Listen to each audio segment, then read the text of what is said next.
Hello, Durud and Shalom. Hi. Hello, hello, hello. Hey, How are you? another discussion about Israel with Guy. Yep. Yes. So Okay. actually, this one should probably plug at the beginning and not in the middle. So my name's Guy. For those who don't know, I run an Israel channel underneath the umbrella of Liberty Politics, and I'll be explaining Israeli politics, trying to do it as objectively as I can, all the sides of each debate, where we're at. I'll also, if I have a personal opinion about something, I'll say what it is, but I'll clarify that it is my own personal opinion. So if you're interested in Israel and understanding uh, both internal Israeli politics and geopolitics from the Israeli perspective, then follow my channel. Armin is I'm going to share it now. This is my channel, Guy Landau IL. Um, so if this interests you, please subscribe. As you can see, we're on exactly 200 subscribers as of now. Oh, nice. That's fantastic. And the URL is in the description, and it's also in the chat right now. All right. So what are we? Fantastic. And we're going to have many discussions like this about Israeli politics. Yes. And I also think Guy is the best person that I've ever met to discuss Israeli politics with, right? Because Oh, thank even though you. he has his own personal opinions, he does the best in trying to remain objective as possible. And he steps back and looks at everything and tries to understand everyone's perspective, even if he disagrees with them. He can steelman their position, and he's very effective at that. So even if I didn't have these live streams with Guy, I would want to meet with him and talk to him and ask him about Israeli politics. So now we get to do we get to go live. So we share it with you guys, and I get to talk to my favorite person about Israeli politics, Oh, which is great. Yeah. oh, thank you. And by the way, one of the reasons I started following you was basically the same idea. I felt like you were able, like you had your own opinion, you have very strong opinions about certain things, but you were able to step out of your own position. You can, okay, if I were in the Islamic Republic, I would do this. You're able to hold several perspectives at the same time, which was one of the Nice. things I appreciate about you. Well, thank you. I appreciate that. All right. So we are talking about this not very controversial thing in Israel at all. I think like this is going to be something that most people agree on, and we could basically. What do you think? This is what's happening in Israel. This is like the snap election is happening in Israel. People are saying everybody's fighting, everybody's disagreeing. Pro Netanyahu, anti Netanyahu. Why do we have an election? Why do we have a snap election? Is Netanyahu is going to lose his power? What is going on? Bring us up to date for people who Okay, have not been following internal Israeli politics. What the hell is going on in Israel? whatsoever. Yeah. Yeah. Okay. So, first of all, calling it a snap election is a bit of a misnomer because it's basically right on time. It's Oh, probably going to be in October, which is around 4 years after the government came into power. It's more or less exactly 4 years. So technically, there's the reason for it is because of the ultra orthodox disbanding it, but they disbanded it in such a way that the government breaks up exactly when it was supposed to. So hmm. technically, it's a snap election, but practically speaking, this government has lived out its days. Now, So this just happened just a few days, like just on yeah, June 2nd. Is that how recent this happened? Israeli. So this is what I have. Let me know if this is correct. yeah. Just So Israeli lawmakers overwhelmingly backed a bill in its first reading to dissolve parliament, the Knesset. Guys, so people who don't know, the Knesset is basically the Israeli parliament, and an incredible 106 out of 120 members voted in favor. Because of this, Israel is now moving fast towards just a little bit early snap elections. You said it's not really early, which are expected to take place between August and October 2026. The original deadline was October 27th. Is that accurate? the original deadline. What do you mean by deadline? Well, I don't know, but like generally, is that accurate? Like basically, 106 people voted for early for this dissolving the parliament, and that's now why we have Yes. an election. Yeah, okay. And is the Yes. So 106 votes mean that they are anti Netanyahu? Like, no, is that what that means? Well, no, okay. No, okay. So first of all, just to clarify, the Israeli parliament has 120 seats in total. So 106 out of 120 voted for this. I don't know who didn't vote for this. I haven't looked into it, but it doesn't really matter because it's basically everyone agreed. Okay, fine, we're gonna have an election, but it's because it's mostly a formality. The government was supposed to end on October 2026, regardless. It started on I think October, maybe November, but October 2022. Had a year in power before October 7th, which is 2023. And Israeli governments are like Israeli parliaments, Israeli Knesset city seats are 4-year terms anyway. So part of the reason this had unanimous support is that the ultra orthodox, which we'll get to the different things being discussed, but a party in the coalition decided to break out of the coalition, meaning the coalition no longer has a majority, and and as a result, there was going to be an election anyway. It just so happens that the election, it's not going to be in August; it's going to be probably in October, and because it's going to happen anyway, and there's no reason not to. Okay, fine. You want to go to election? Let's go to election. It's going to be the same as if we filled out our days. Then there is no reason to vote against this. Just looks petty if you want to vote against this because it's going to happen anyway. Mm-hmm. So Okay. yeah. So okay. And the big deal here is that, like, for people who haven't been following Israeli politics, is that Israel has been governed by this right-wing coalition led by Prime Minister Netanyahu since late 2022. Okay, so this is now being challenged, and this is a really big deal. And I think the massive trigger right now over this being challenged about Prime Minister Netanyahu's basically leadership is, correct me if I'm wrong, but it's fight over the military draft in Israel, which is, so for people who don't know, in Israel military service is compulsory. However, the ultra Orthodox Jewish people, which is the Haredi, right? Is that how you pronounce it? Yes. Right? The Haredi men studying in religious seminaries, they have historically received exemptions, right? And a lot of people don't like that.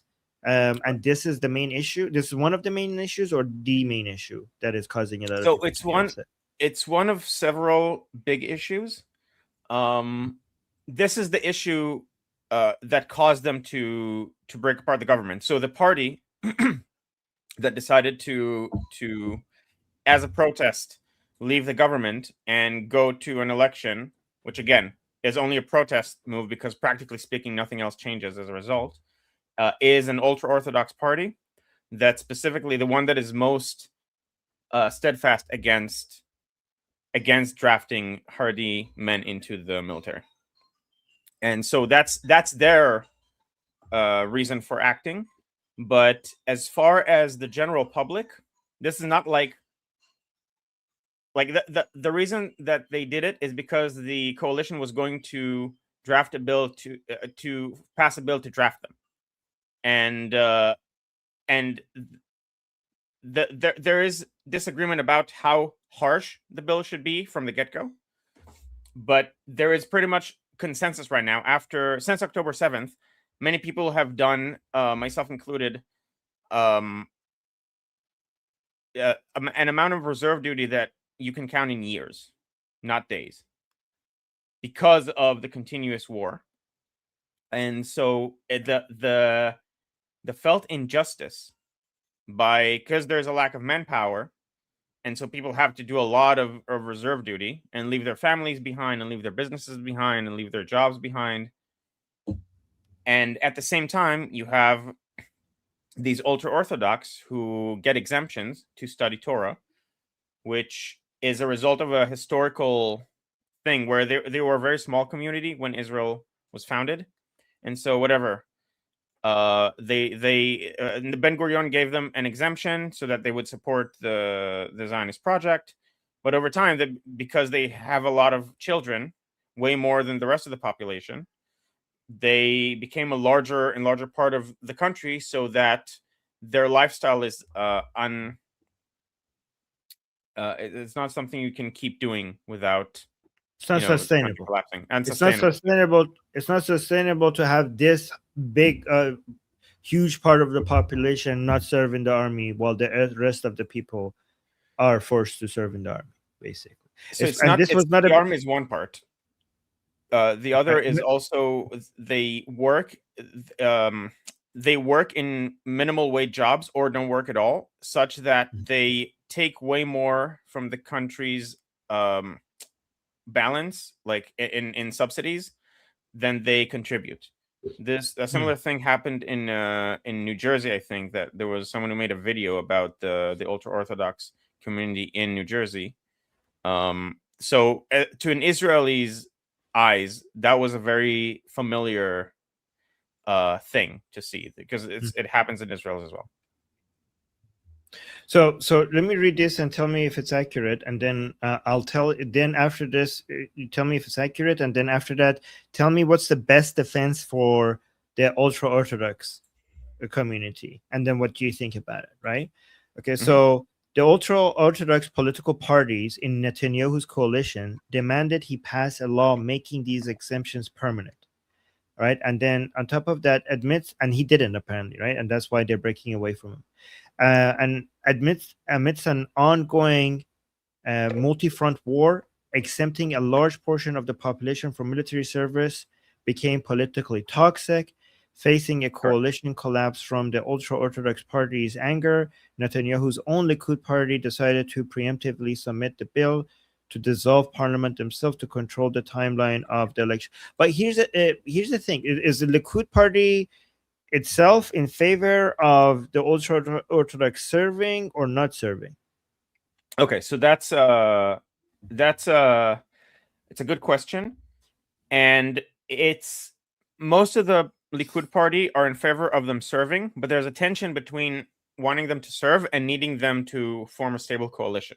And so historically, before October 7th, it was like a bribe that the Likud paid to the ultra orthodox to keep them in the government.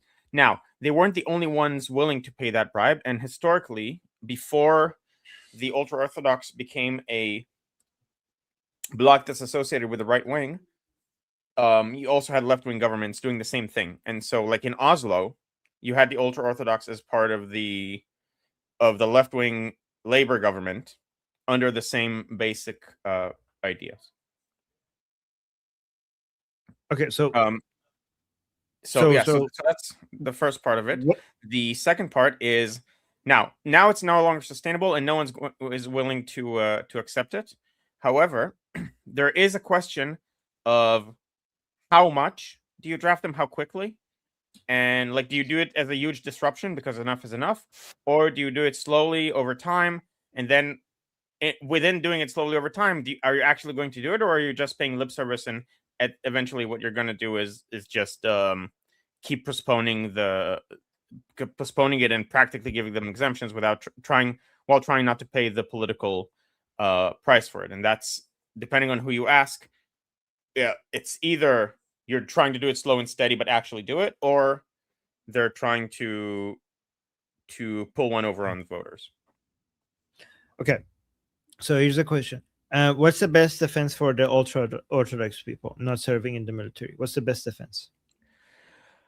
Okay, so I'll try. This is one of the communities that I'm least in touch with is the ultra orthodox. So I'll try to give the best defense, but this might not be the best defense.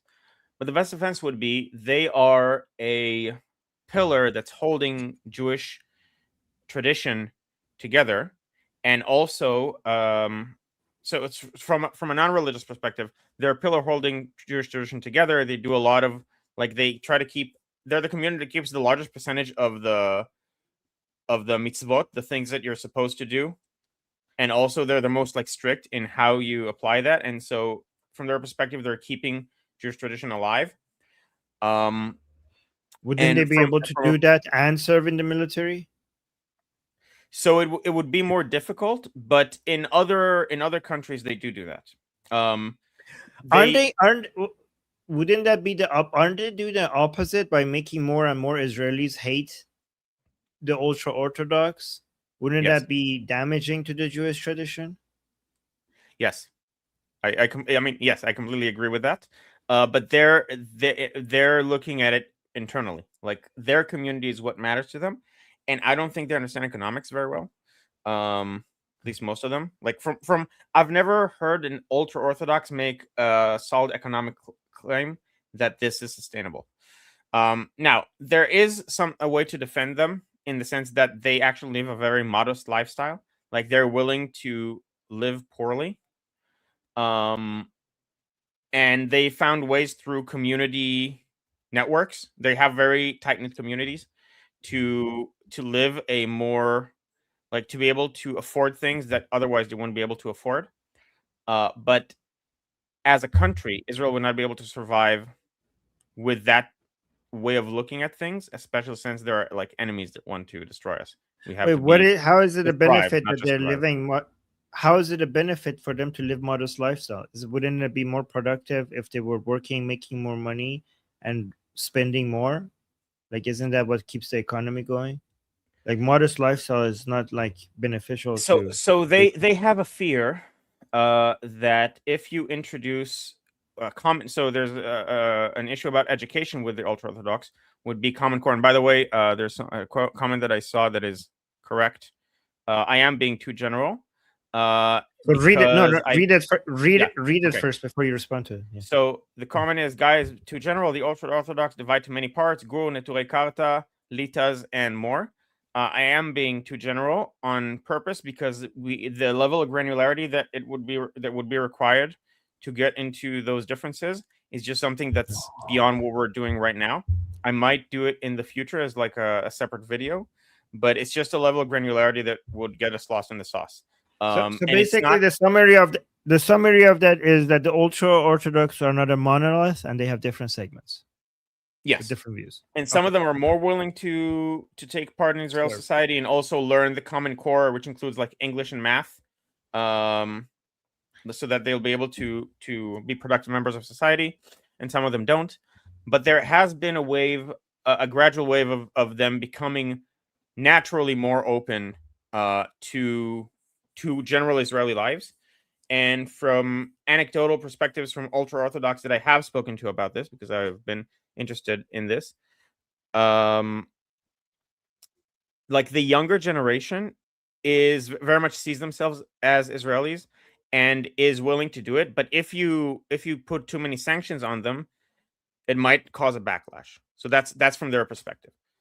Like there is a process that's going on, but they're a very conservative society, so it has to be slow. The other side of that would be, well, if it's too slow, it's going to be too little, too late, because they're growing exponentially, and we need them to be productive members of societies. What percentage of the population are they? Is ultra orthodox the ones who don't want to save? Between 15 and 20. Okay, so and there's a huge. Is there a growing divide between them and the rest of Yes. society? Okay, Yes. so Israel is becoming more polarized because of them. I don't think so. No, actually, this is one of the things where you have a lot of agreement. The question is in terms of granularity, like how fast do you want to do? There's no debate outside of the ultra orthodox that the ultra orthodox, like, that something has to change.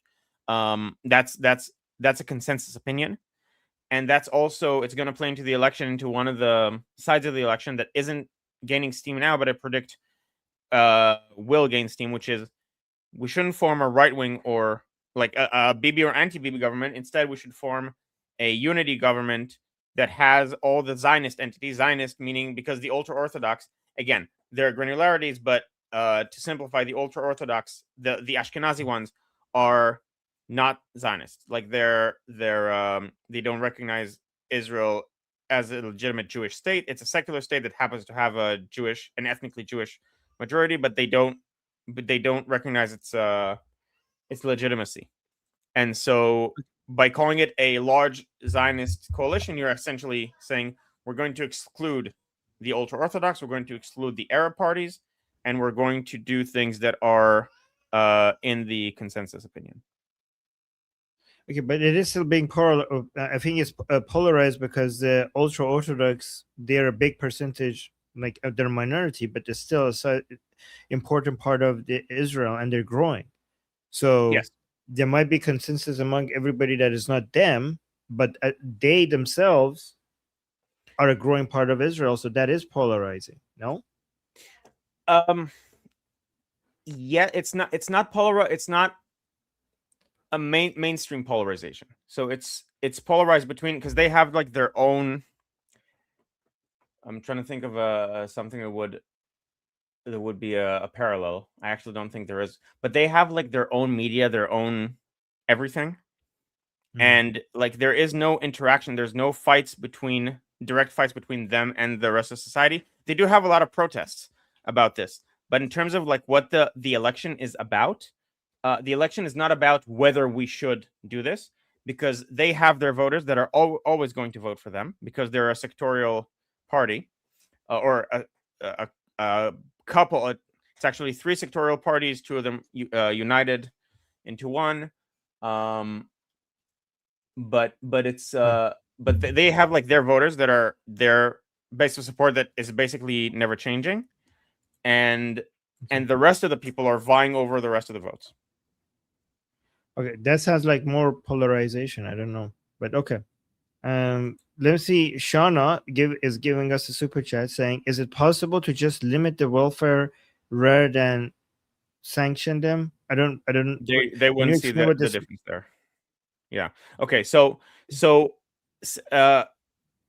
part of their benefits that they're getting, essentially the benefits that are What's the getting are difference? different forms of What is welfare. the difference first? What's the difference between these two? First, can you explain that, and then tell me if you can. So Then sanction would be putting in theory, sanctions would be putting penalties beyond what is already there, and limiting welfare would be taking away their welfare support and benefits that they're getting.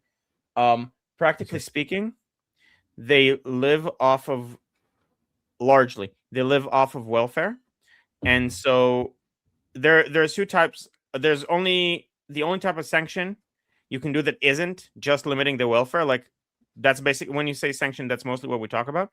But the only other thing would be jailing them for not joining the military.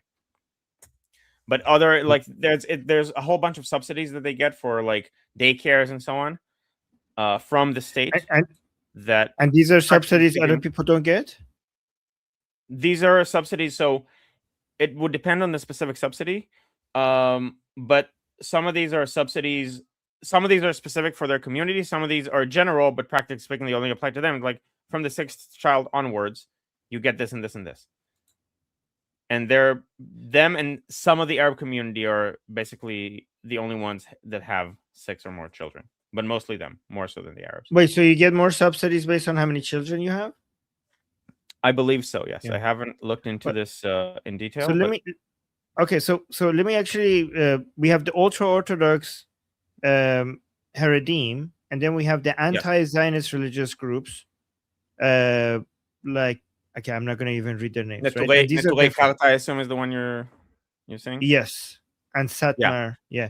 Anyway, so Yeah. the difference between these two, they're both religious, but there's a big difference between them, right? So the ultra orthodox, they're the majority among these religious people. So they're most often the ultra orthodox population in Israel are non-Zionist but pragmatic. While they do not traditionally subscribe to the secular nationalist ideology of Zionism, they accept the reality of the state of Israel. They vote in elections, form political parties, and actively participate in the government to secure funding for their religious goals and lifestyle. But then we have the anti-Zionist religious groups. This is a tiny radical fringe faction within the ultra-Orthodox world. They actively oppose the existence of a state of Israel on strictly theological grounds, believing that humans are forbidden from creating Jewish states before the arrival of the Messiah. Because of this, they refuse to recognize the state, boycott all Israeli elections, reject government funding, and often actively protest against Israel.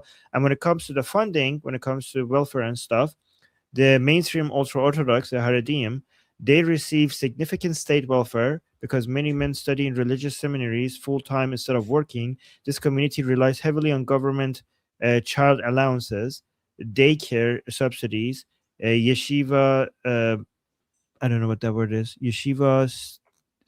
I don't know what that is, and housing I don't discounts. see your screen. So I can help. Stipends. Stipend. Oh, Yeshiva stipends. Yeah, that's funding basically. Okay, yeshiva stipends and housing discounts. Uh, the Israeli Supreme Court recently ordered cuts to some of these benefits for men who refuse the military draft. Okay. And then, but the anti-Zionist ultra-Orthodox report, they receive zero state welfare by choice because they do not recognize the state of Israel. It is strictly against their rules to take a single dime from the Israeli government. Instead, they rely entirely on their own internal community charities and private donations from supporters abroad. Is that all Correct. accurate? Okay. Yes. Yeah, so the Neturei Karta, the ones that are actually like principally against Israel in any way, and they also refuse to take money, are a tiny minority within the ultra-Orthodox community. And those aren't the ones we're talking about because, I mean, it's not great that they don't like the country and sometimes they're politically active against Israel, but they don't rely on our welfare. So at least they're like consistent and principled. Before we go to the parties, I want to get a good understanding of who the parties are and then who the main people are, right? I got two super chats by Ig. Yeah. And then okay. Now it's appears. Yeah, this one. Yeah. Thank you, Ig. And here's the second one saying thank you for the support. We got 3 super chats so far saying thank you. JG is saying need to talk about national religious who are learning, serving, and falling in higher numbers than anyone. What does that mean? Yes, this is correct. So so far we've talked about the ultra Orthodox, who are generally unproductive members of society in terms of how much they benefit versus how much they give back. Just in secular terms, again, from their perspective, they're keeping Judaism alive. They're praying to God, and so God helps us, and a bunch of stuff like that. But from a secular perspective, they're unproductive. And those are not the same. So saw someone earlier pointed to like the religious are something. In Israel, that's a very bad way of looking at things because you have the ultra-Orthodox, and the ultra-Orthodox themselves are splintered into groups, but you also have the religious Zionists, which are the national religious. It's the Ti-Leumi are the religious Zionists, and they believe that like Israel in its current form is part of God's plan and part of salvation and so on, and the coming of the Messiah.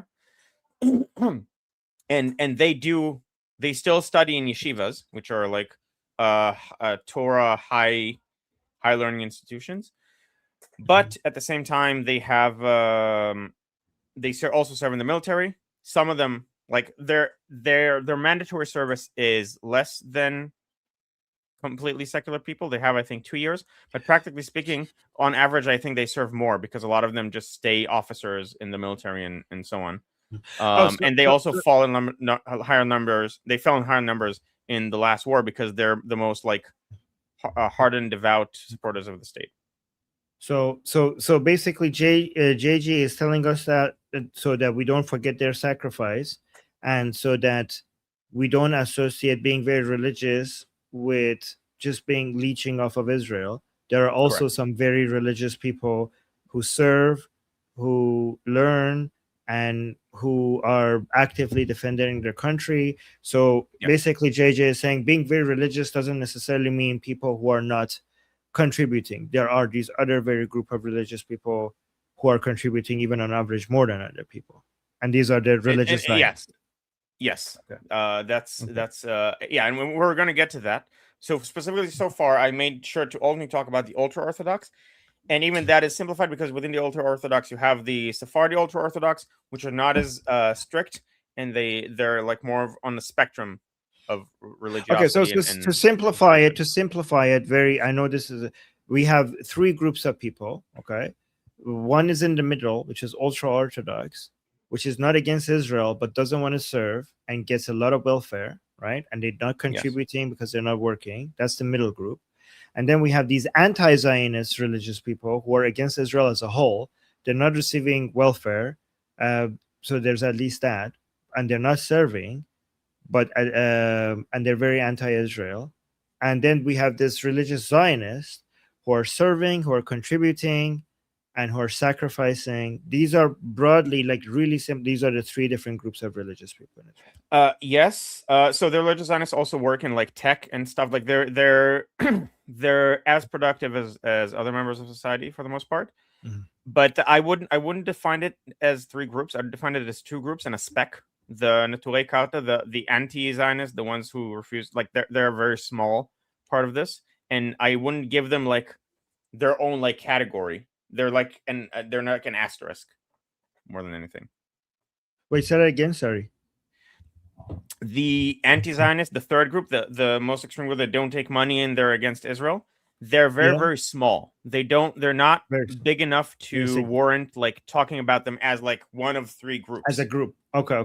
Yeah. But they're very small, but anti-Zionists around the world take the most advantage of them by saying Yes. by as the good Jews.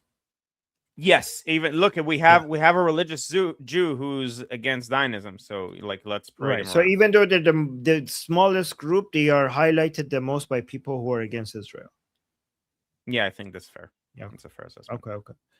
And then we got a super chat by PJ saying, thank you, PJ, for the super chat, saying, gentlemen, keep all the information coming. We must stay united. Yes, that's what we're doing. Thank you, PJ. Thank you for your support and the encouragement. I appreciate that. Okay, people. Yeah, go on. So, do you want to go over, like, let me give you the list of parties that are, tell me if I'm getting this right. Okay, so Israeli politics relies on let's use visual aids. But let me read this and then bring the visual aids, okay? This is really short, okay? So Israeli politics relies on a multi-party parliamentary system, meaning no single party ever wins outright. They must form coalitions to reach the 61-seat majority. So we have 120 seats, and the only way to get to 61 to have a majority is to form coalitions. So the main one is obviously Likud, the dominant right-wing party led by Netanyahu. And then we have a brand new party called Together, or in Hebrew is Beyachad. Okay, Yes. Beyachad is the brand when you new see a ch in Hebrew, it's a ch. It's a ch. Okay. The brand new centrist powerhouse party formed by Bennett and Lapid. So Bennett and Lapid are now working with each other. They started this party just over a month ago. And then we have the UTJ, or the Shas United Torah Judaism. So this is the ultra orthodox parties. They are the kingmakers of Israeli politics, that and the ones whose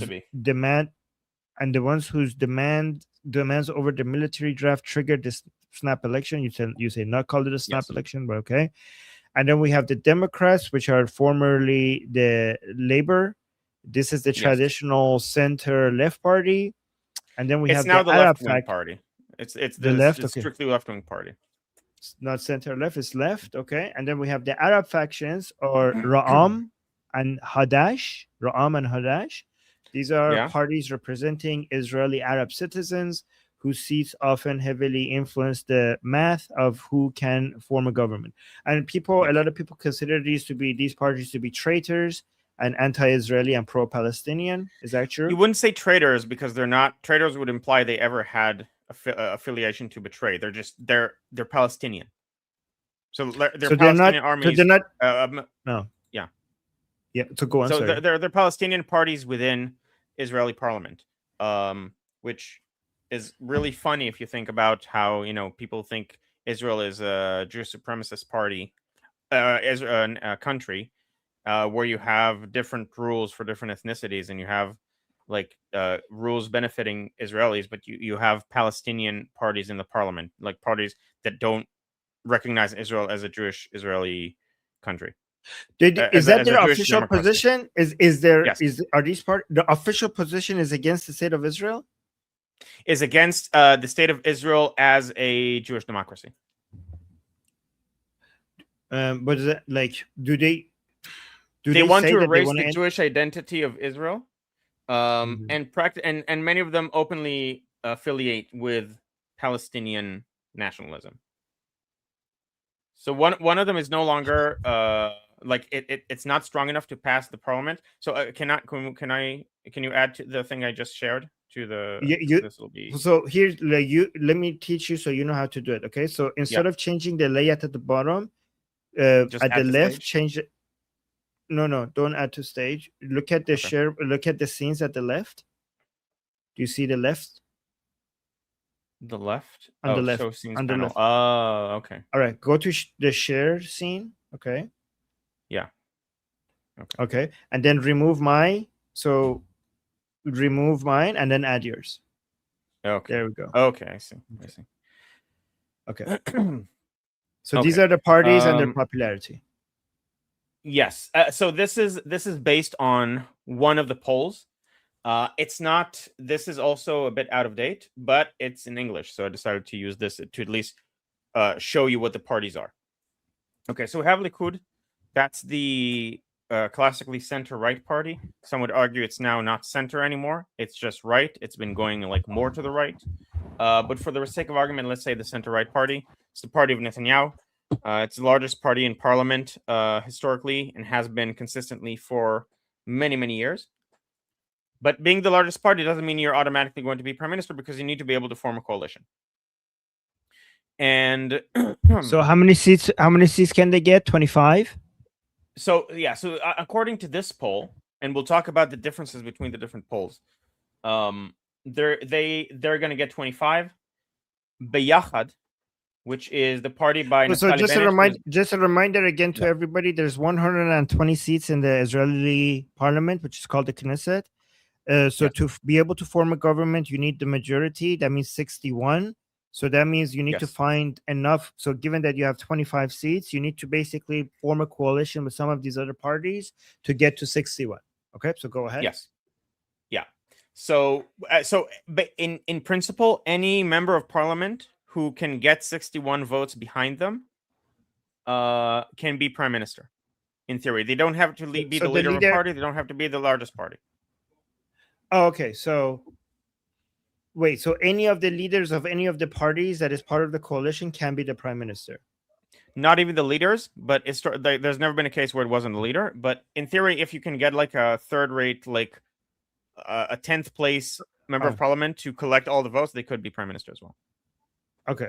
As long as you are a member of one of these parties, a member of parliament and one of these parties that is part of the coalition that is not the government, you could be the prime minister. Right? Yes. If you can get 61 people to support you as prime minister, you can be prime minister. Okay. So we have, and again, this is not up to date. These two, the gap between them has shrunk substantially, and so that's Likud, that's Netanyahu's party. That's the new party. Yeah. The blue one is the new party, Beyachad. Right? Yes. Beyachad, which means together, is between Naftali Bennett and Yair Lapid. There's an interesting history between these two. So Naftali Bennett has historically been the right to the right of the right party, meaning that he was consistently flanking Netanyahu from the right, demanding that he would be. They've been in coalition together ever since Bennett went into politics in 2012, but they also personally hated each other. Bennett kept trying to like tail Netanyahu and be like, I'm more right wing than you. You're not right wing enough. We need to annex the West Bank. We need to do a whole bunch of stuff that Netanyahu was more, let's say, restrained about, either because he didn't want to or he didn't think it was the right thing to do. This is Naftali Bennett. So yeah, this is Naftali Bennett. This is would you say he's the most popular politician right now in Israel? No. Okay.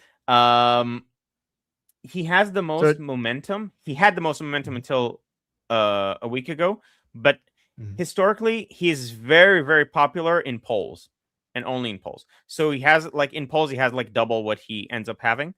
Now the situation now is probably different because this is worth getting into. So no, before you get into that, so Netanyahu is being challenged by Naftali Bennett and Yair Lapid, which is this guy, right? Both are former prime ministers. both are former prime ministers, and now together they have united to create this new party, which is the Together Yeah. Party, Yes. otherwise known as, what is it called? Was it in Hebrew again? Beyachad. Be Yachad. Okay, Yach. So, I by the can way, remember one. interestingly, because you know a bit of Arabic, so ahad, right? Ahad is Ah. one. Oh, So Achad. beyachad So is it's like in oneness.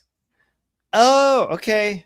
Yeah. Be'achad. Okay, So easy. no, so Okay, in Hebrew it's easy. beyachad, but it comes from the same root. Okay, okay, Yeah. okay. All All right. right. So I'll do a brief summary of their history together because it's like it was almost they were destined to be together in a sense. So they both joined politics in 2012. Naftali Bennett was this rising star of the religious Zionist stream. So again, so he was that's the religious people who are productive members of society. Their ticket is usually like the West Bank, like annexing parts of the West Bank into Israel. Historically, that's been like their thing, and they start the Oh, settlements and so on. so among the Um, three religious groups that we mentioned, the religious Zionists who serve in the military, who are contributing members of society, their thing is we need to bring Judea, Samaria, other people call it the West Bank. We need to bring that to Israel, and it needs to be annexed and be part of Israel. That's their thing, yes, right? yes. And Bennett is represents them. Bennett used to represent them. So in 2012, he became like a rising star through them. He just like sold his tech company to people abroad, and he was like this popular figure, and he doubled the number of seats they had from their usual 6 to like 12 in 2012. And at the same time, Lapid, who is the son of a former centrist member of like he was the head of a centrist party, who ran on the same ticket of being again drafting the ultra orthodox and stopping subsidies and like trying to get the what most secular Israelis think should happen to happen with the ultra orthodox. So drafting them in the army, teaching them Common Core so that they can be productive members of society, and so on, Okay. and getting them So into the so job market. Lapid, who's this guy? His main thing to popularity was basically getting the ultra orthodox to become contributing in the military and in the economy. And Naftali Originally, Bennett's yes. main Naftali Bennett's main thing originally was to get the West Bank, I mean the Judea Samaria, aka West Bank, as part of Israel. And so and now they're working with each other with the Be'achad So party or Together So party. yeah, so Lapid is a centrist, and Naftali Bennett historically, and I'm going to stress historically, has been very right. I wouldn't say he managed to sound like composed, but he kept advertising himself as being more to the right of Netanyahu.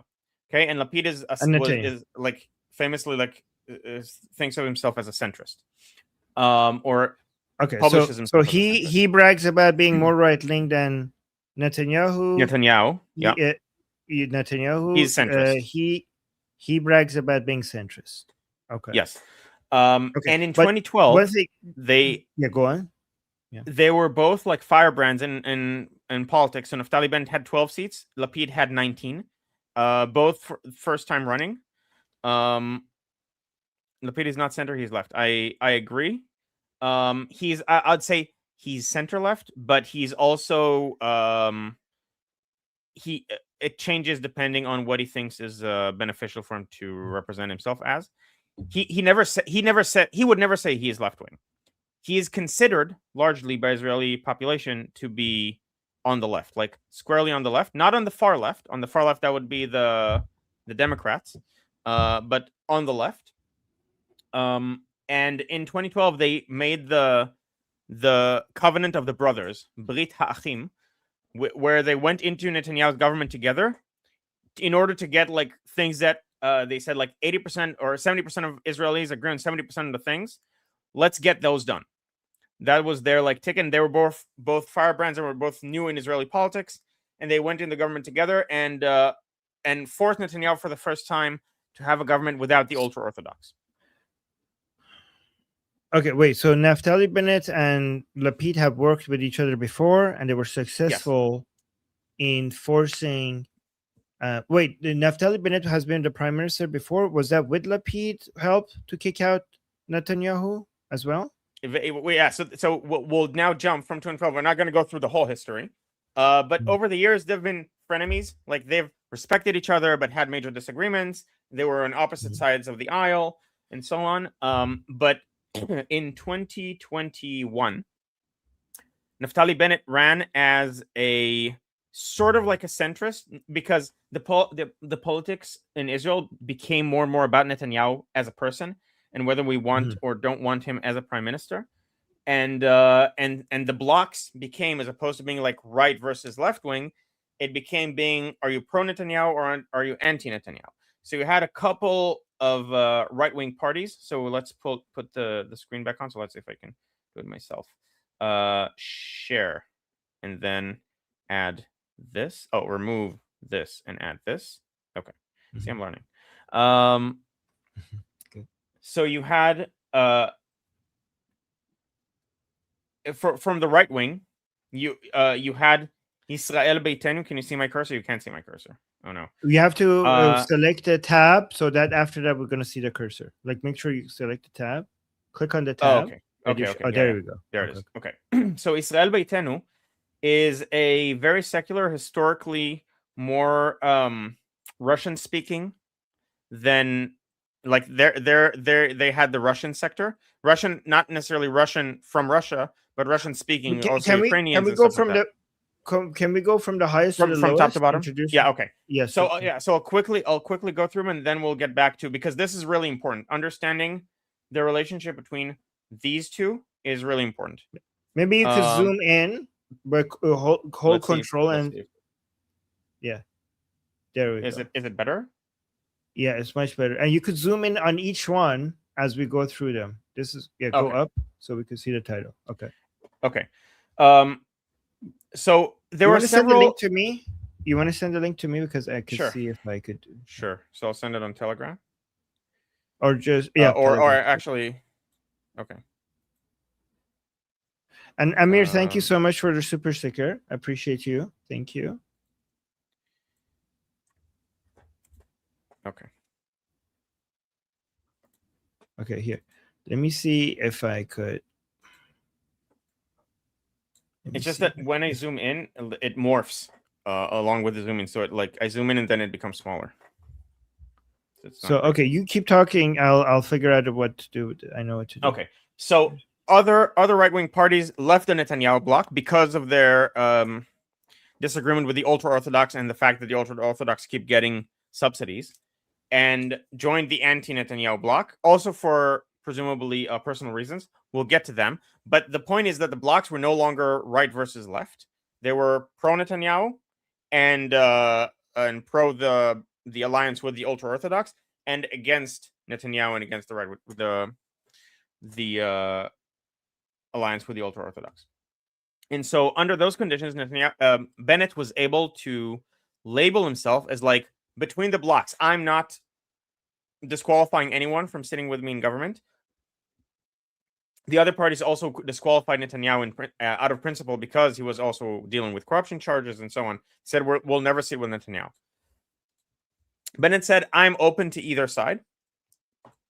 And he started with around 10 to 11 in the polls. And over time, he slipped.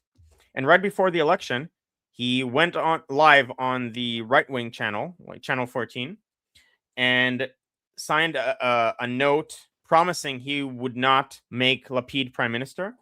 He would not do anything that would make Lapid prime minister, presumably because he saw internal polls that said that his voters were afraid of that. Oh, okay. You made it an image? Yeah. So you're talking about 2021 still, right? You're not talking about now. Yeah. Right. So you're saying that's when both of them were prime ministers. It was after 2021, so that's why it's important. So both of them were both of them were prime minister. What the hell are you talking about? Can you explain that? One after the other in the same government. So we're going to get to that right now. So Bennett signed a couple of days before the election. He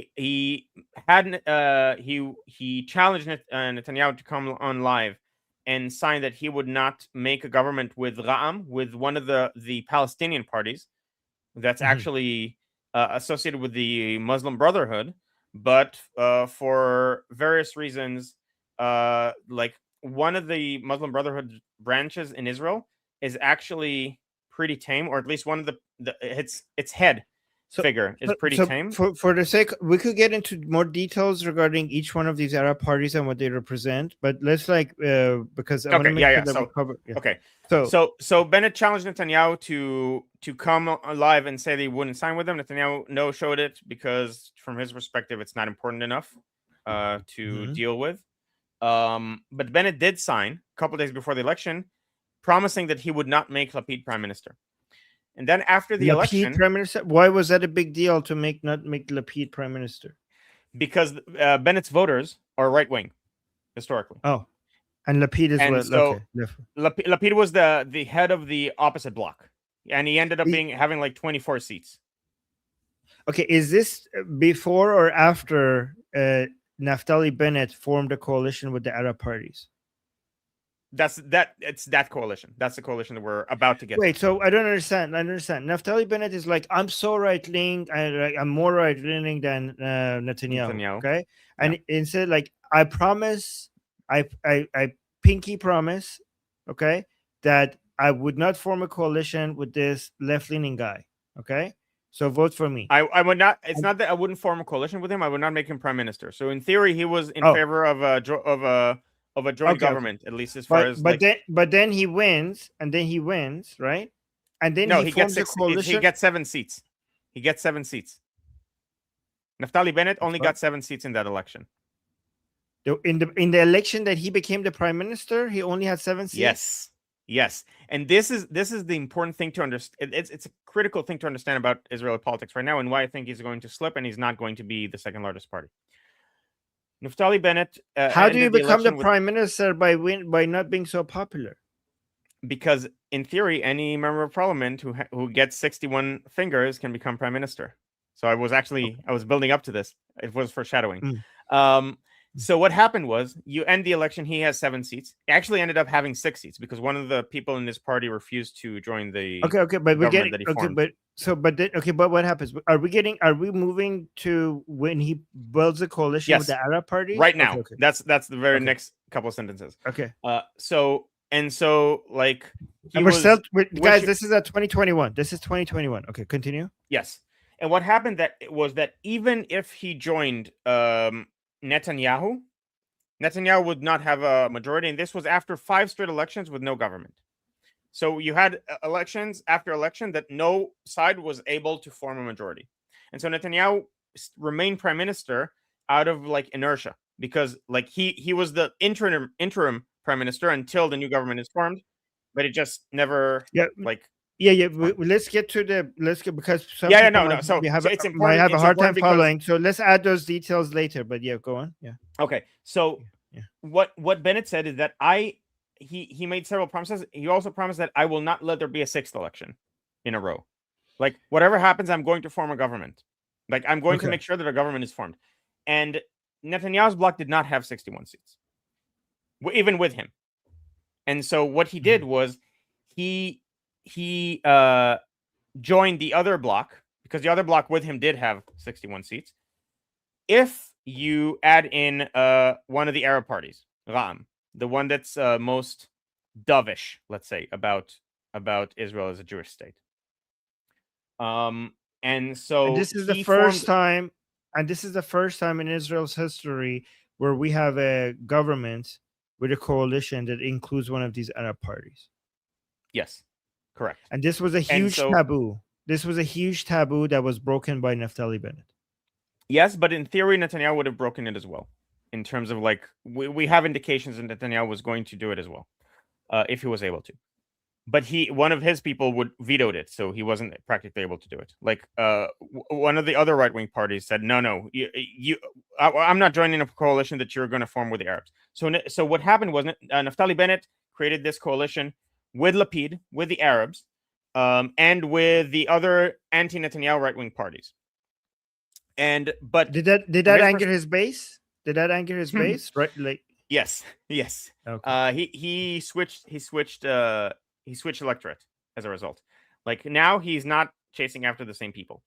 Um, so he had 7 seats. One of them defected to Likud because he refused to be a part of it. So he actually had 6 seats, and with a government that had left wing elements, some right wing anti Netanyahu elements, and an Arab party.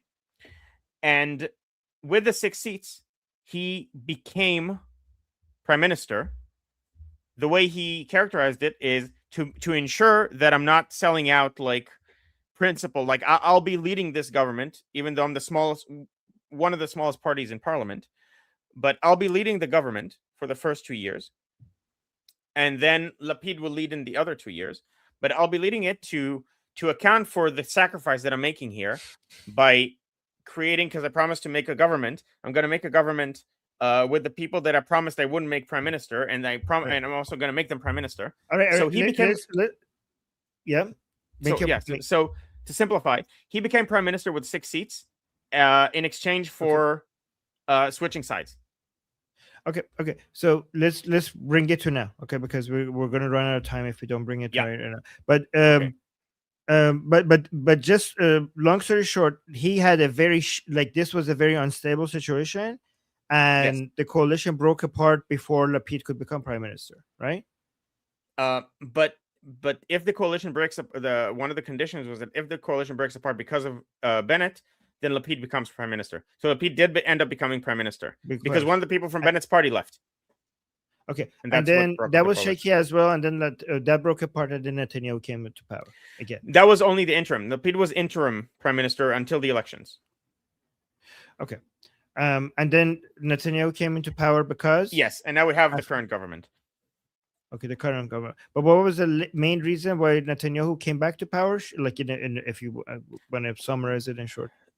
Yeah. So the main reason is the threshold of seats. So you can't have more less than 4 seats. As you can see here, the smallest is 4. Right. So the smallest is 4. You can't have less than 4, and some people on the left refused to coalesce together, and then a whole bunch of votes from the left went to were wasted, and so the right wing shifted to being 64 seats, and they were able to form a government. All right, let me actually go to mine because I could zoom in without making it all clear. Okay, so here we have. So now this is the situation. Likud has still the highest seats, 25. And if Netanyahu wants to win, so let's actually go through each party and you explain it. Likud is obviously more right-leaning than before, Netanyahu's party. Beyachad. Ignore the numbers here because they're not up to date. I'll show you the up-to-date numbers in a bit. And also the blocks. Beyachad is Bennett and Lapid. So those are these. This is the main challenge right now to Netanyahu. Okay. Who are these people? Yashar? So Yashar is, to my mind, the actual challenger to Netanyahu. This is Wait, are people not seeing the picture? Guys, sorry. Let me fix this. It looks like... I mean, we can see it. We're seeing it, but on YouTube, for some reason, it's not showing. Oh, I think... Okay, now it's showing. Okay, good. Sorry, guys. Thank you for telling us. Thank you, MRC, for telling us. Now I see it on YouTube. Is it better now? Okay, yeah. Fun Sun is saying now we can. Wait, it's now removed. No, it's still there. It's still there. Okay, good. Okay, so Likud here. That's Netanyahu's party. Beyachad is Naftali Bennett and Lapid's party, the main challenger to Netanyahu. And then who are these people? The Yashar people. Who's that? So Yashar is Gadi Eisenkot and people that coalesce around him.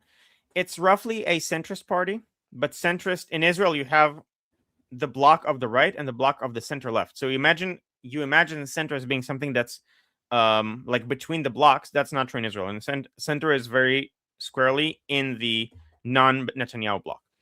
But they are roughly just a one line for each one, just so that we could get through it. Okay. And there's some questions I want to answer. So Yashar is former chief of the IDF. Who went into politics, generally considered to be an honest person. Yashar means straight, and it also means honest. So it's a play on that. Straight as in not left or right, and also straightforward like honest. Mhm. And the person leading this is Gadi. What's his name? Eisenkot. Eisenkot. Guys, Gadi Eisenkot, right? Yes. So that's the former IDF chief. Okay. And who's this party over here? Otzma Yehudit. That's Ben Gvir's party. It literally means Jewish power. Jewish Power, Ben Gvir's party. Okay, so this is Yes. like basically what people refer to as far right, and Yes. then Shas. That's as far right as Israeli politics goes.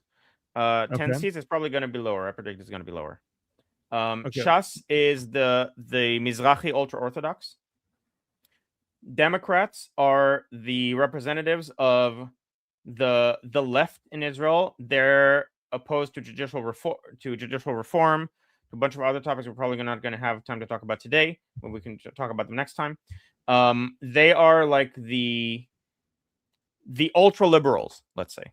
Okay, that's Okay. their ticket. Israel Beitenu is a secular. It's the secular right wing party, meaning they're security wise, they're right wing, very hawkish, and they used to serve the Russian speaking vote. They're now more generally the secular right wing party in Israel, and they're anti Netanyahu. Sounds like. Oh, okay. Other than being anti Netanyahu, sounds like the party I would vote for. I would think so. Yes. Yeah. And then you have Hadash Tal, which is the Arab/communist party. Arab/communist, you say? Yes. So you used to have several. You used to have 3 Arab parties. Balad with 0.02% of the votes. You see them on the right after religious Zionism. You see 0.02. That's Balad. That's the secular Palestinian nationalist party. They're not very popular in Israel, which is interesting. So this is the Hadash Tal is the most popular Arab party. Yes. So it's it also has some Jewish communist voters, like the far left vote for Hadash. Sounds like Samantha. Are they pro Palestine or no? They're pro. I think their platform is a one-state solution that's equal rights for everyone. Oh no! Like Samantha between the river and the sea. Okay. So doesn't sound like Samantha's party. Okay. So, but which one is the pro-Palestine one? Who are the traitors? So that, I mean, the Balad would be the pro-Palestine one. They're not very popular at the moment, but in theory they could. There used to be one joint Arab list, and then they split apart into 3. Okay, and which one was the part that Naftali Bennett formed the coalition Ram, with? The one with 4 seats. That's the yeah. So it's really funny. It's actually Muslim Brotherhood. It's the Israel branch of the Muslim Brotherhood. Yeah.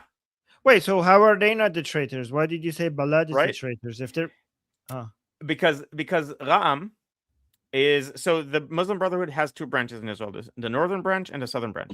The southern branch is Ra'am. That's like the Negev area, the desert area in the south of Israel, and their leader is actually, I like him personally. He is. Wait, he's basically. You like the Muslim Brotherhood? Okay. I like the one person specifically that's nominally part of the Muslim Brotherhood. I wouldn't be surprised if he leaves the party and forms his own Arab party. But he when there were clashes, like he came out. There was a synagogue that was burned by rioters, and he went to the synagogue and said, "We're against violence," and so on. And he formally recognized Israel as a Jewish state. And his ticket is, I am working economically for my constituents. I want them to have a good lives. And now the other 3 members. But by the way, you just told me this is Muslim Brotherhood, and this is the party that Naftali Bennett formed a coalition with. Yes, you can now understand why the right wing would not vote for him ever again. Oh my. Okay. He hasn't changed his Naftali Bennett formed a coalition with Muslim Brotherhood.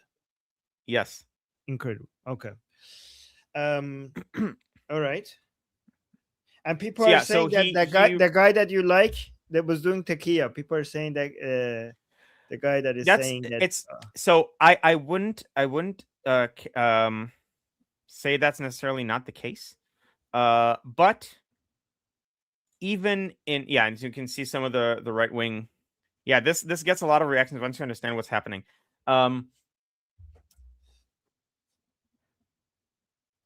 You cannot, if someone reaches out like that, you can't in principle disqualify them.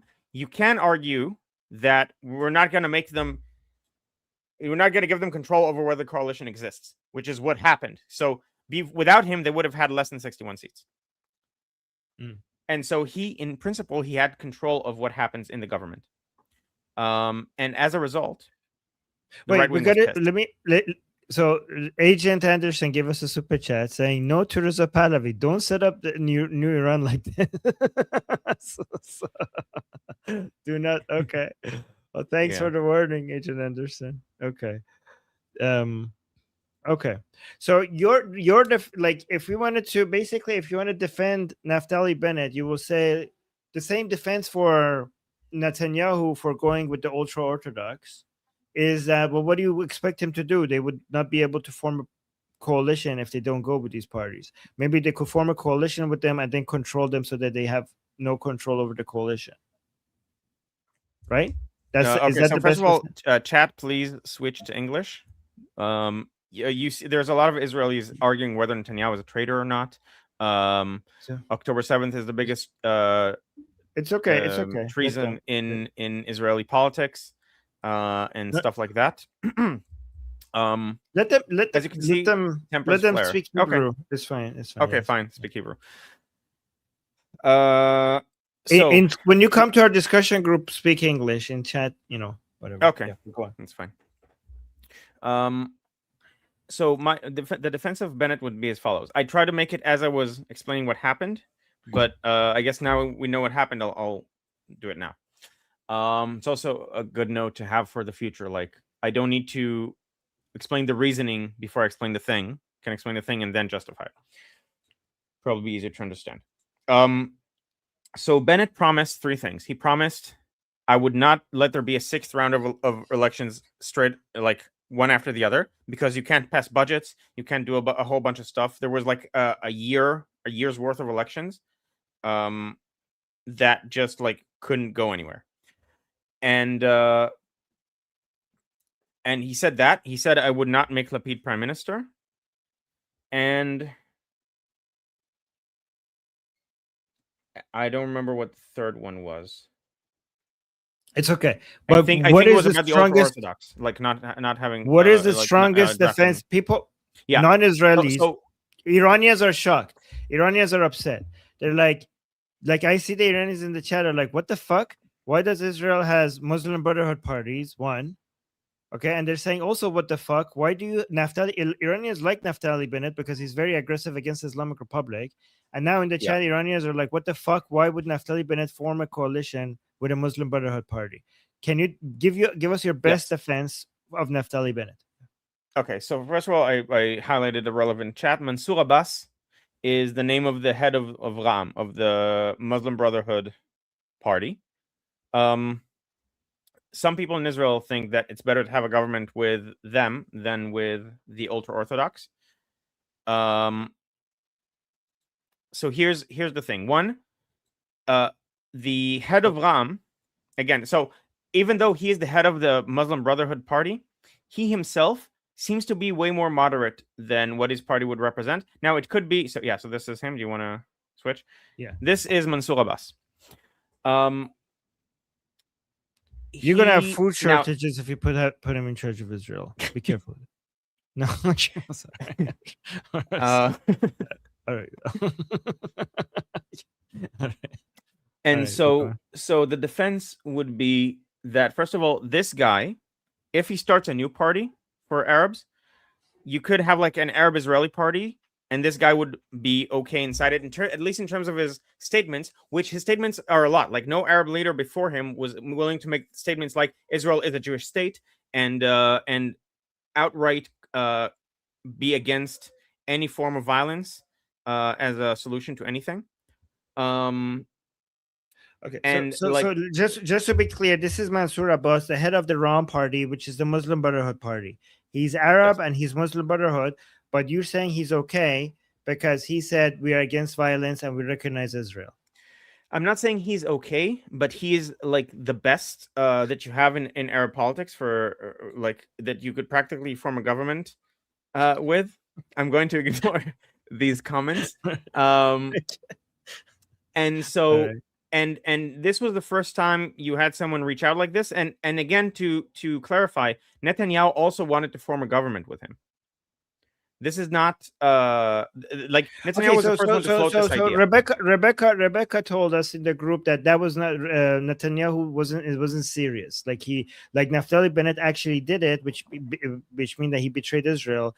But Netanyahu just talked about it, but he didn't do it, and he wouldn't do it. Yeah. He never actually went through this, and he would never go through this now. There's no way it would have ever happen now. But he was the one who floated the idea, so like he was the one who made it not taboo. Again, now I'm talking strictly out of like putting on a character of a Bennett defender. Bennett also, because having another election would be horrendous. Like he didn't want that to happen. And so and and he couldn't form a government with the right wing bloc of Netanyahu because there weren't enough people without adding this Arab party as well. And the whole other bloc completely boycotted Netanyahu as an option. And so Bennett was really left with no option but to form a government with the other bloc, which had some right wing parties, some centrist parties, some left wing parties, and the Arabs. But why would you be forced to do that? Just don't form a coalition. Just lose instead of betraying Israel. Somebody might say. Because if you don't form a coalition, there is no coalition, and so you have to do another round of elections, sixth one in a row, or almost in a row.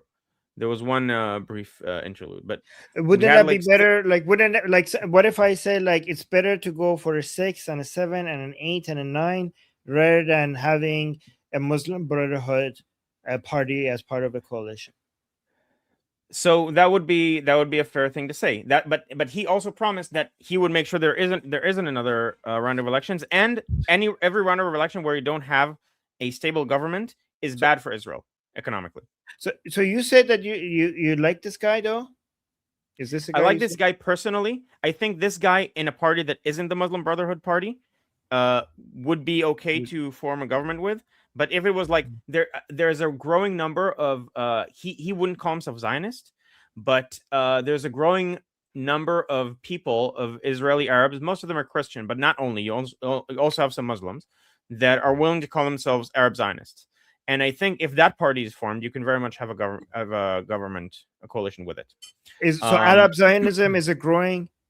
Yes, Arab Zionism it's still not super large. No, it's let me finish the question. Let me finish the question so people know what I'm asking. So Arab Zionism is a growing movement inside Israel. Yeah, go ahead.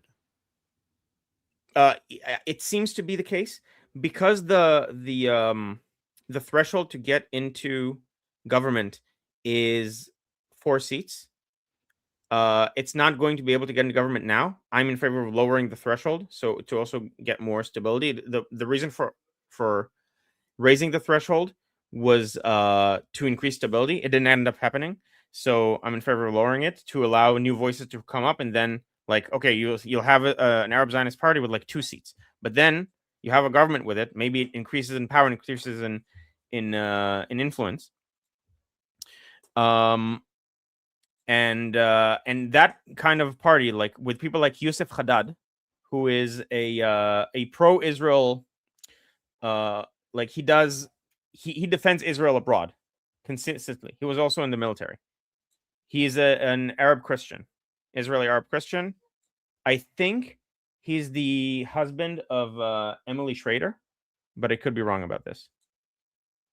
Wait, say that Emily. Sorry, I was distracted because Mark Levin just quote tweeted me again. But say that again. Emily Schrader, what? I will share that. So I think Emily Schrader is married to. Oh, okay, yes, no, she's engaged to Israeli Arab journalist and activist Yusuf Haddad, who is one of those Arab Zionists. Oh my God, Yeah, that's amazing. Wait, how yeah, could we? they're like a power couple, a political power couple. And Yusuf Haddad might run in the coming election. It looks like he's making overtures towards running. Um, it depends to be seen. Arab. It remains to be seen when. For some reason, Arab Zionism sounds is the most one of the most beautiful things I've ever heard in my I life. agree. Like, do I you agree. guys agree with that in the chat? Like, who agrees with this? Arab Zionism. It's just okay, but people are saying takia, takia, takia. How do you respond to that? It's takia. It could be. But if you keep in mind that it's Takia, the benefits you can have if he's actually promoting productive policies and is able to do like regular politics that advances. So we want to advance the Arab population in Israel. And that's like his ticket. And it could be Takia, but we know Takia. So like Yeah. it's not we can keep it at bay if he wants to do it and increase the living conditions of Arabs in Israel. Everyone's in favor of this. Some people on the left think that people on the right are not in favor of this. Only very few on the right that are the most far right are not in favor of this. We want the Arab citizens of Israel to thrive and to be also productive members of society, which unfortunately now they're not to the extent that they should be. And so if you're able to promote, yeah. Yeah, go on. Sorry, finish that. And so if the policies that he's focused on, that was his ticket, like on that election, like I'm going to improve the living conditions of the Arabs in Israel. So if you have a party that advocates for that, and that putting that party in a coalition would not give them the power to break apart the coalition, which is critical, which is not what happened under Bennett. Under Bennett, they did have the power to break apart the coalition. Then it's okay to have them in the coalition. Also for outward facing, like, listen, we have an Arab minister, right? You're blaming us of being like Jewish supremacists. We have an Arab minister in our coalition.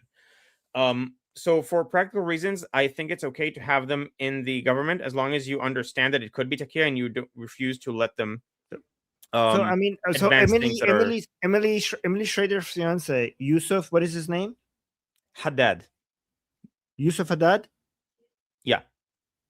Is he Muslim? No, right? No, he's Christian. Yeah. Are they most Arab Zionists? Are they not Muslim? I would.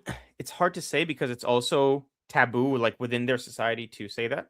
But I would imagine most of them are Christian, but there's also a growing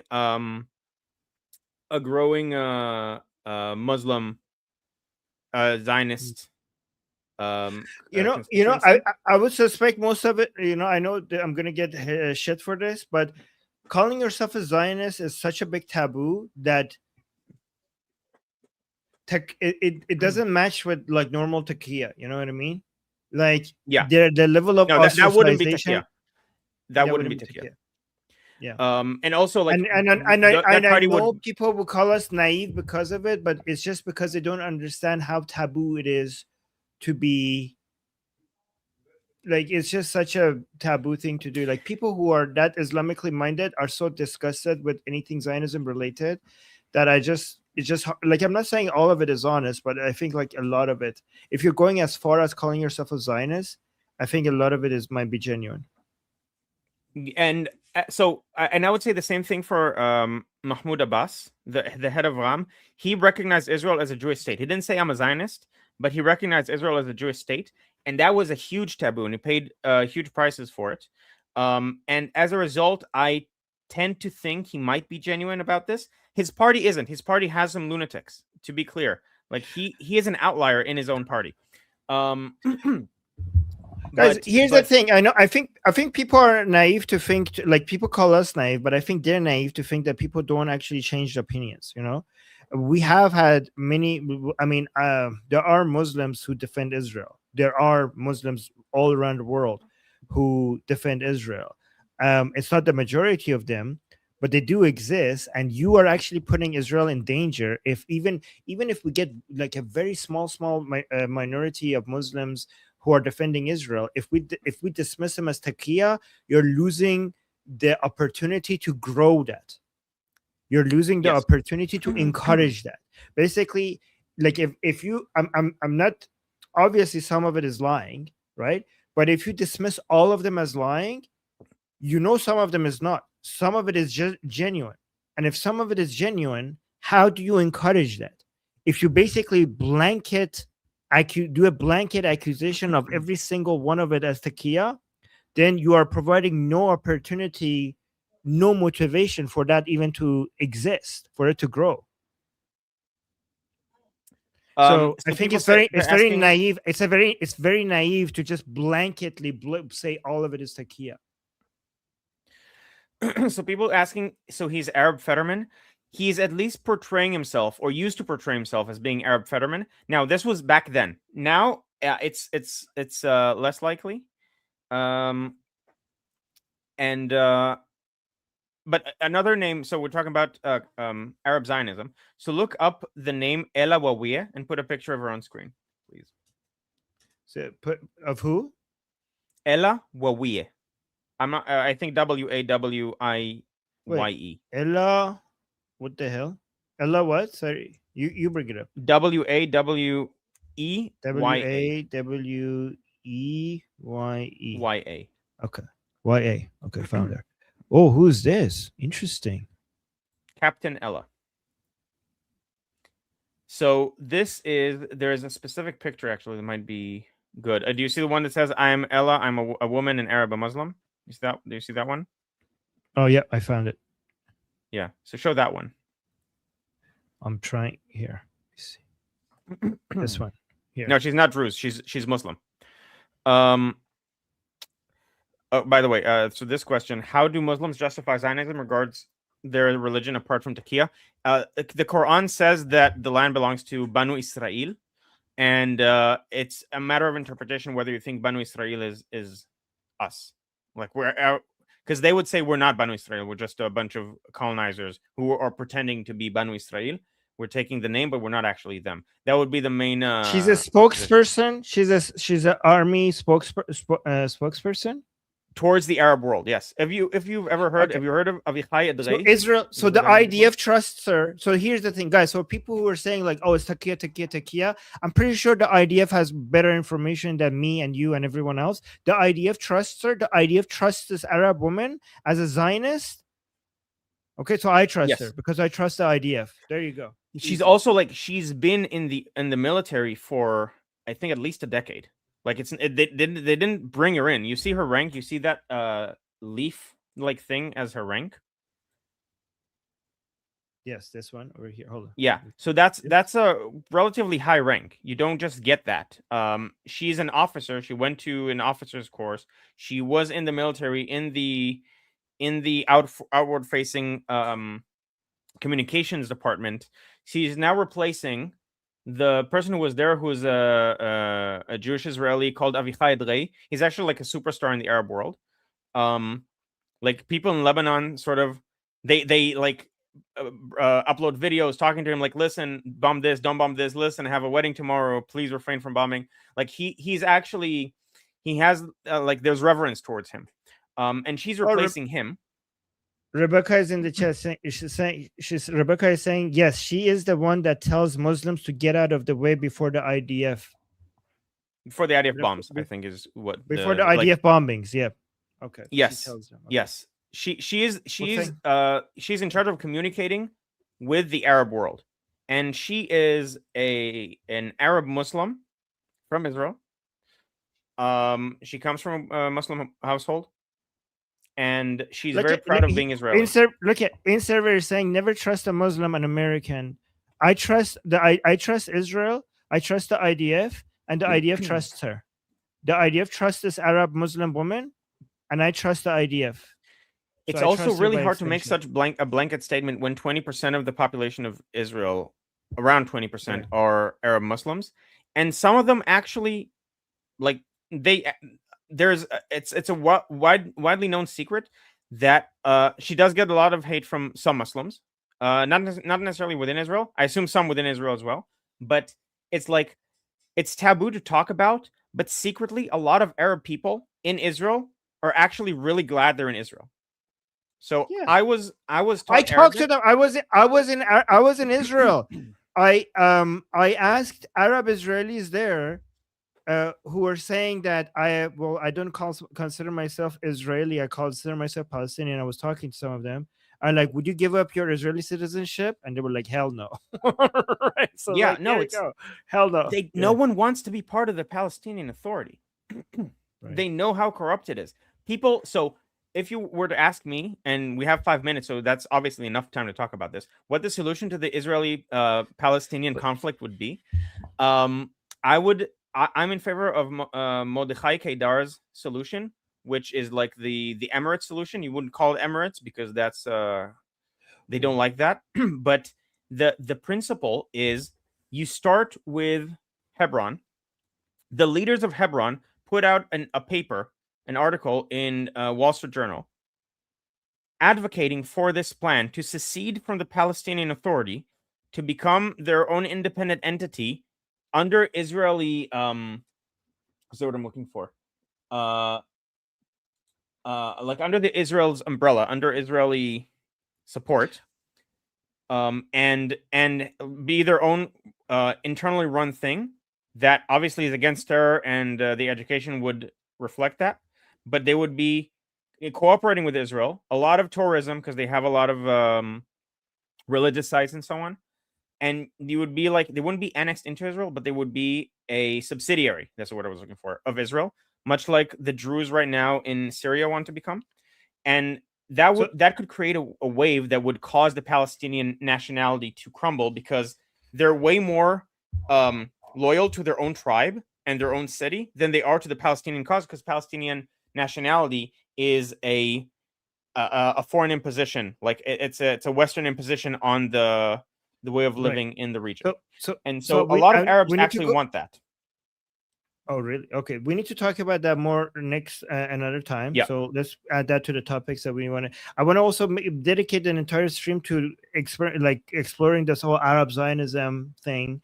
We need to make a stream, do a stream talking about what do you think about the two-state solution, the one-state solution. That needs to be its own stream. But let me read the two super chats that we got. Sayed is saying Israeli politics sounds complicated, or is it just me? I think I think every country's politics is complicated to somebody who's Yeah. just only getting used to it. Like like a lot of things that are obvious to me regarding the Iran politics, other people find complicated, right? So I think for a foreigner, every single country's politics is very complicated. Like I think a lot of people think like, oh yeah, our country's politics is so complicated. Like, which country is not like that? Every country is like that. And then said, no matter what, we love BB's cutlet cooking. That's true. Yeah. Yes, and your internal infighting Israelis will not able to change our mind. We Iranians, we just Yeah. we No, love it's fine. BB. You can have BB Junopolis. Yeah. I don't mind. And then thank you. And Sarah with a super chat saying, I vote for Mr. Armin Navabi any day of the week. Well, thank you, Sarah. I appreciate that. I Sarah always trusts me, so I appreciate that. Gives me a lot of confidence. We have some questions. Can you give one-liner answers to each one of them? I'll try. One line. Okay. Shauna is saying, why do BB and Bennett hate each other personally? It's not one sentence, but a bunch of like internal squabbling between them, related to like really personal stuff. Mostly, it's not really about policy. It's about whether they trust each other, and they don't. Okay. What makes Lapid lift comparing to BB? He's very much for the two-state solution. Like historically, now he definitely wouldn't say it now. I don't know if he thinks it. I would guess he does, but he wouldn't say it. But he is for this two-state solution. He is it's not economics. Economics, they're about the same. They're both like capitalists, but he's way more outwardly in favor of LGBT, but Netanyahu is not against that either. It's just Lapid like goes to the Pride Parade and so on. He's like an American liberal would be how I would characterize his positions. Okay. Javid is asking: Are most Israelis do most Israelis who hate BB leftist? Are I most Israelis are who hate yeah. BB leftist? Yes. I would say so, but that doesn't mean that there are like there's also a lot of right wing Israelis who hate Bibi for various reasons. But most of them probably would be fairly Leftist. characterized on the left. Okay. Okay. Um, this person saying Guy is ignoring the Muslim Brotherhood part regarding that guy that It's you're hard. saying. It's hard for me to ignore considering I'm the one who brought it up. Yeah. But Okay. I'm not ignoring it. I think that we should assume it's Takia and act accordingly. Even if it's Takia, that doesn't mean we don't cooperate in places where it's convenient for us to cooperate. I'm going to say something that is unpopular. Takia is less common among Muslims than people think. It's mostly a thing among the scholars and the religious authority. It's not something that is the vast majority of Muslims are even aware of or think about on a daily basis. I know this is an unpopular thing to say, but it is what it is. It's mostly like But a the politician, yeah. I mean, but the politicians do takia without being Muslim, anyways. Like that's them the being a basic politics is doing Takia on a national level. Yeah, regardless of who So you are. that's so I don't know. All right. And guys, I know there's different types of takia, and it's more of a Shia thing than a Sunni thing. The more version of it are more Shia than a Sunni. But these are the things that your average Muslim is not even aware of. And if a politician is lying, if a Muslim politician is lying, it's probably mostly because they're a politician than a Muslim. The takia part comes from religious authorities and leaders more than the politicians, right? But Muslim Brotherhood does do Takia as like a Yeah, I mean, movement-wide policy. yes, okay, yeah, that's true. Yeah. And then we have oh yes, let me bring this up to you guys because I just wanted to share. Thank you, Fine Stars, for bringing this to my attention. Mark Levin posted this in my new video again, and let's just watch what I posted. Thank you, Mark Levin. Thank you so much. So this is what I posted: another video from inside Iran that was sent directly to me to tell the whole world that the Iranian people need to be armed. I'm not going to read the whole thing, but let me actually put the link to my post, guys, in the chat. Guys, this person risked their life to be able to get this video out to the rest of us. So please go ahead, share it. Let me actually play the video. I put the link in the chat. It says, this is the Milad Tower in Tehran. So I told them to send these videos in a way that it makes it very clear that it's inside Iran. And that's why they posted it at Milad Tower. And it says, please arm us. We need to be armed. And that's the Milad Tower in Tehran again, saying people of Iran need to be armed.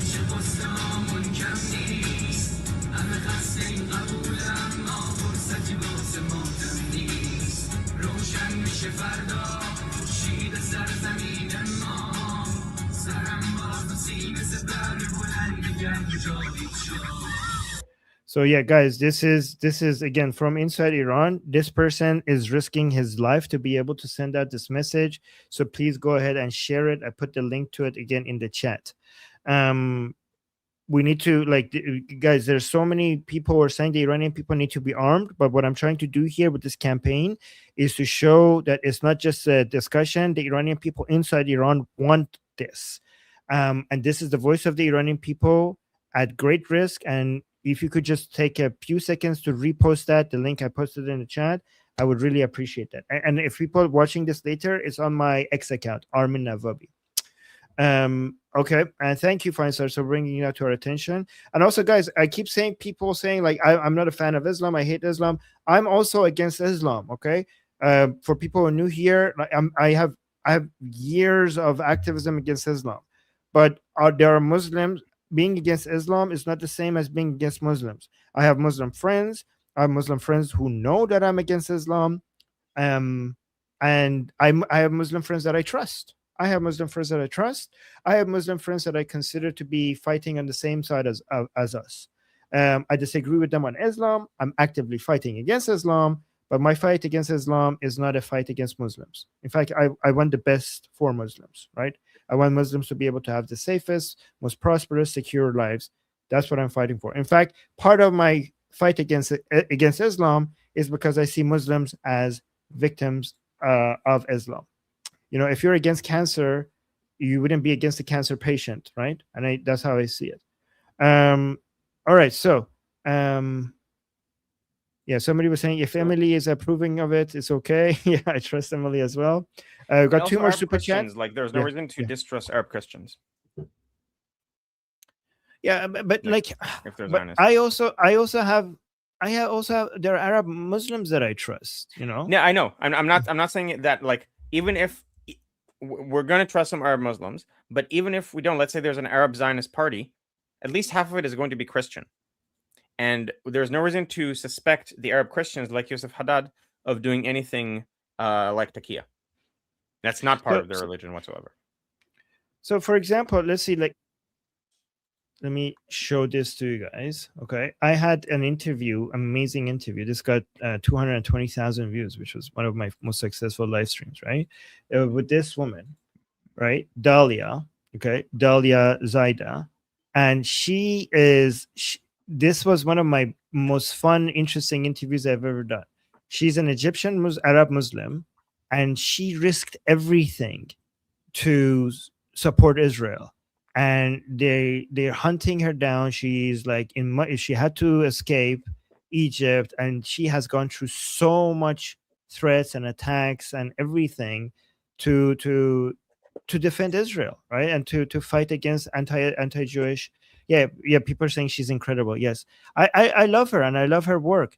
I mean, we talked about Islam and we very much disagree on Islam. Very, very much disagree on Islam. But I consider her to be a hero, a Muslim hero, right? On our side, right? So there's that. There was something that completely messed with the minds of Gazans, which is when they saw a military service that was Muslim, because soldiers that fell in Gaza were Muslim, like Israeli soldiers. We need to talk about that. That's another topic. Let's add this to the list. Okay. Muslims who Okay. fight and die for Israel. And by the way, guys, go watch this interview that I did. Let me put the link to this. And if you like, tell me, like, after you hear her story and what she did, tell me if you can't trust her as on our side. Like, just go watch this and say, like, if you are still against all Muslims after you listen to her, right? Okay, I need to go right now, but let me actually read two super chats. Roman Viking saying, should Israel have separate legislative and executive elections? What about a Swiss executive cabinet system? What's the problem with the judiciary? Oh my God, that's its own stream. That was one of the options we talked about for today. It's going to be one of the other topics. Like the judiciary requires at least one whole stream. I can't answer this right now, but I'm gonna screenshot your question, and we're gonna in the stream that we do about these topics, we're gonna bring it back up. Okay, I would have brought it up anyway. This is one of the ideas, one of the solutions that's now being offered. Interesting. I don't know if it'll be passed politically because it reduces the power that the current members of Knesset would have.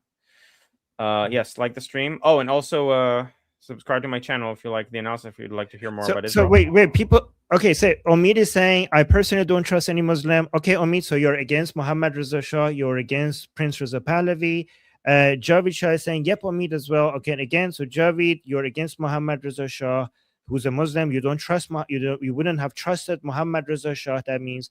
And that means you don't also trust Reza Pahlavi. Reza Pahlavi has confirmed that he's a Shia Muslim, so that means you don't trust Reza Pahlavi. He has said that he's a Muslim. So Omid and Javid, please explain to me, do you trust or do you not trust the current leader of the Lion and Sun Revolution, who has publicly said that he's a Shia Muslim? Just clarify that to me. Thank you.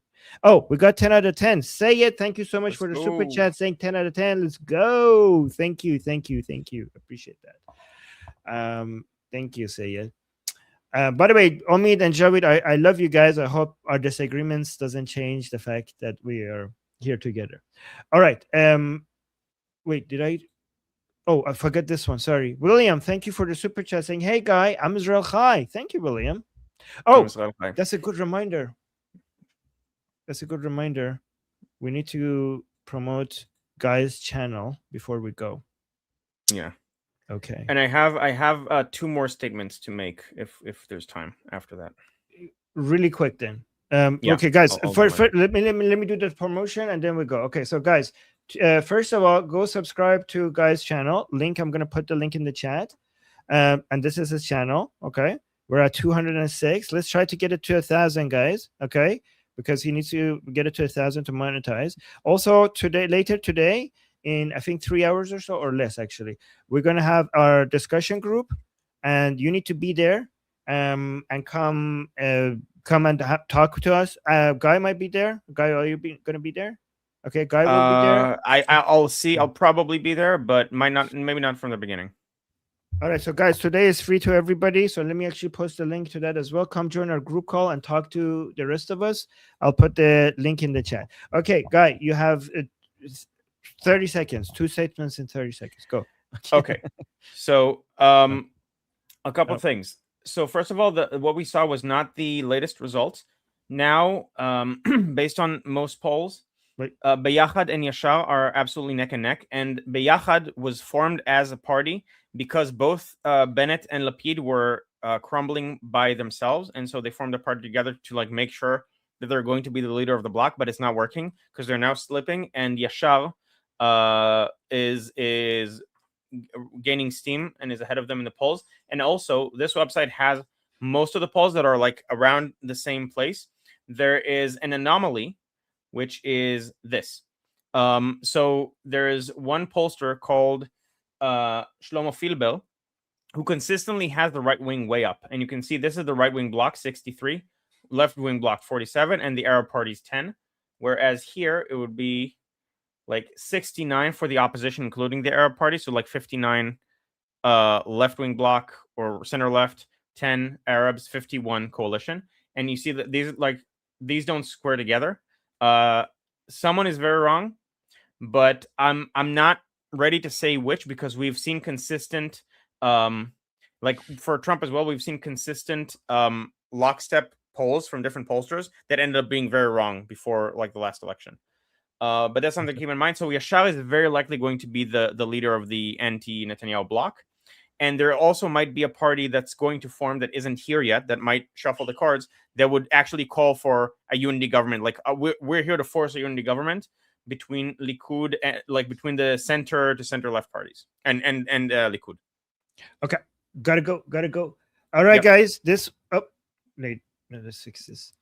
All right, guys. So that was it. We're gonna do more Israel-related stuff sometimes. At this time, when I'm not doing my rage section, then Guy will come and give us updates about Israel, history, politics, the future, everything that is going on.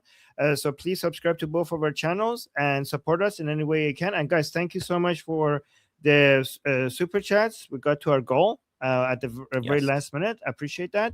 And yeah, gotta go. And so we have a long list now. Am Israel Chai, Slava Ukrainien, Cuba Libre, Long Live America, Javid Shah, Payande Iran. See you guys soon. Bye, guys.